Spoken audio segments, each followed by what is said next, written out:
singladura de la voz.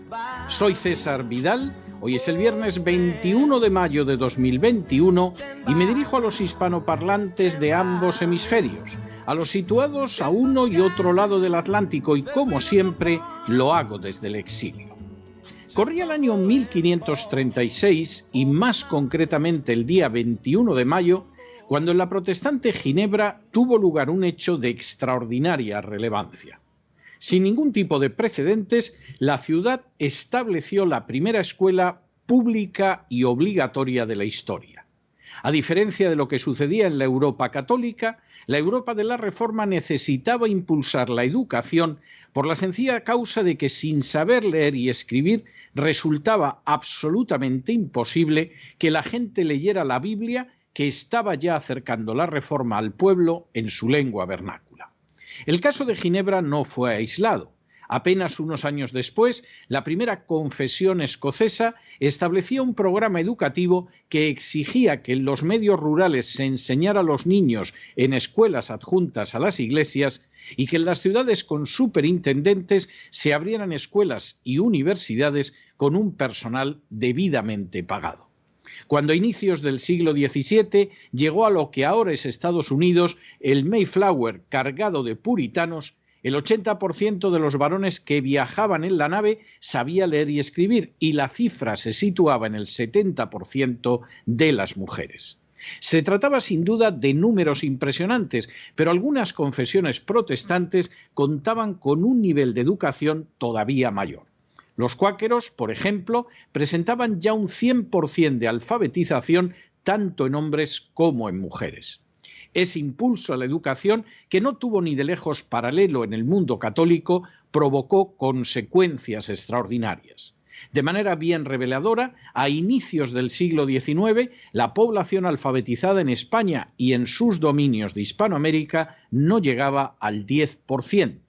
Y el proceso de implantar una educación pública no comenzaría hasta bien entrado ese mismo siglo XIX, chocaría con enormes resistencias por parte de la Iglesia Católica y permanecería inacabado en muchas naciones de Hispanoamérica hasta el día de hoy, en que incluso se ha ido degradando el nivel educativo. A decir verdad, cuando se observan datos como este a lo largo de la historia, se comprenden infinidad de acontecimientos. Por ejemplo, cómo el dogma, al prevalecer sobre la educación, siempre tiene fatales consecuencias. Hace unas horas, el presidente del Gobierno socialcomunista español, Pedro Sánchez, ha presentado la Agenda 2050. Sin ánimo de ser exhaustivos, los hechos son los siguientes. Primero, hace unas horas, el presidente del Gobierno socialcomunista español, Pedro Sánchez, presentó la Agenda 2050. Segundo, el documento de 700 páginas de extensión se presenta como resiliente y sostenible y constituye una suma de medidas que amoldarán a España los objetivos de la agenda globalista mediante el aumento del gasto público, las subidas de impuestos, la creación de nuevos ecotributos, el aumento de los puestos públicos y un adoctrinamiento masivo. Tercero, de manera bien reveladora, el documento se coloca bajo el epígrafe de reformas para reducir el impacto del cambio climático. Cuarto, supuestamente el documento ha sido realizado por el director del gabinete de Pedro Sánchez, Iván Redondo, y un grupo de 100 expertos. Quinto, entre las medidas contempladas en la Agenda 2050 está prohibir los vuelos para trayectos que se puedan realizar en tren en menos de 2 horas y media. Sexto, la agenda también establece reducir la jornada laboral a 35 horas semanales.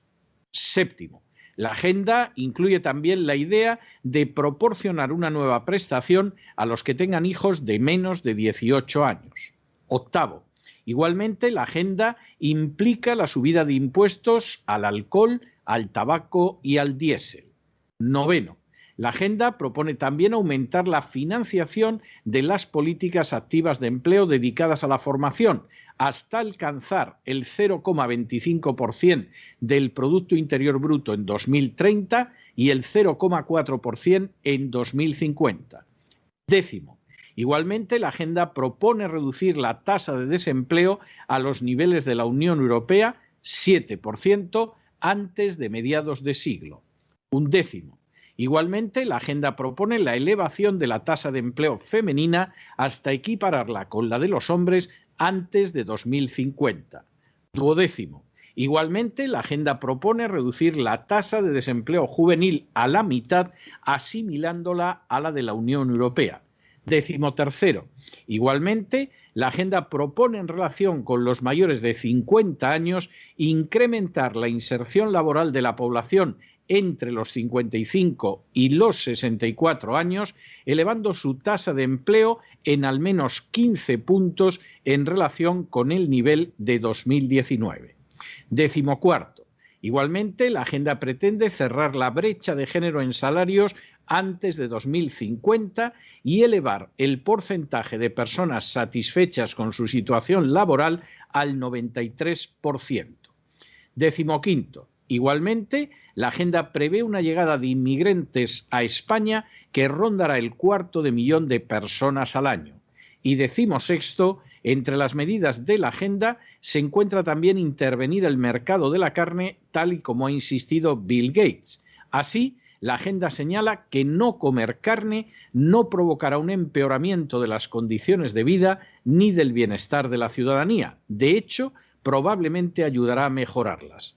Numerosos estudios señalan que el consumo de carne de la población española es entre 2 y 5 veces superior al recomendable, que el 55% cambia de móvil cuando el anterior que tenía aún seguía funcionando y que el consumo de energía es muy superior al necesario.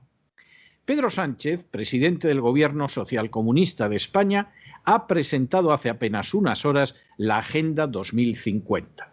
El documento no pasa de ser una copia servil y pobretona de los dogmas de la agenda globalista.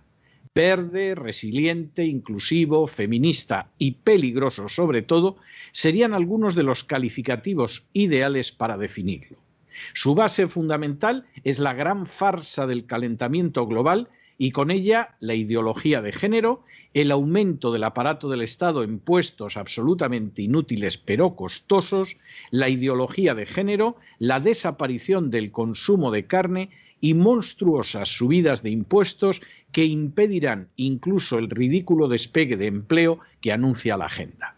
Resulta bien revelador que en medio de tanto dogma no haya referencias a una educación que sea educación de verdad y no simple adoctrinamiento. Como si España hubiera retrocedido a algunos de los peores momentos de su historia, la apuesta de futuro de la Agenda 2050 no es a favor de la educación de los ciudadanos como un instrumento de ascenso social y de progreso nacional, sino a favor de la sumisión absoluta y servil al dogma, un dogma que, como antaño, cuenta también con sus inquisidores para censurar, silenciar al disidente e imponerse sin discusión alguna. Gracias a ese dogma, igual también que en el pasado, las castas privilegiadas se verán aún más privilegiadas, mientras que las clases medias todavía se empobrecerán más. Todo ello unido a un proceso migratorio en el que la población española y en general la europea se verá negada por la inmigración africana ilegal. Junto con la confianza en Dios, el único consuelo es pensar que cuando hablan de la Agenda 2050 es porque sospechan que no conseguirán alcanzar sus objetivos de la agenda globalista para el año 2030. Quizá todavía estemos a tiempo de salvarnos. Mientras tanto, en el tiempo que han necesitado ustedes para escuchar este editorial, la deuda pública española ha aumentado en más de 7 millones de euros. Y ya lo saben, por si lo ignoraban, la finalidad es convertir a España en un mero protectorado al servicio de la agenda globalista, sin pensar en absoluto en el bien común o en los intereses de sus ciudadanos. Muy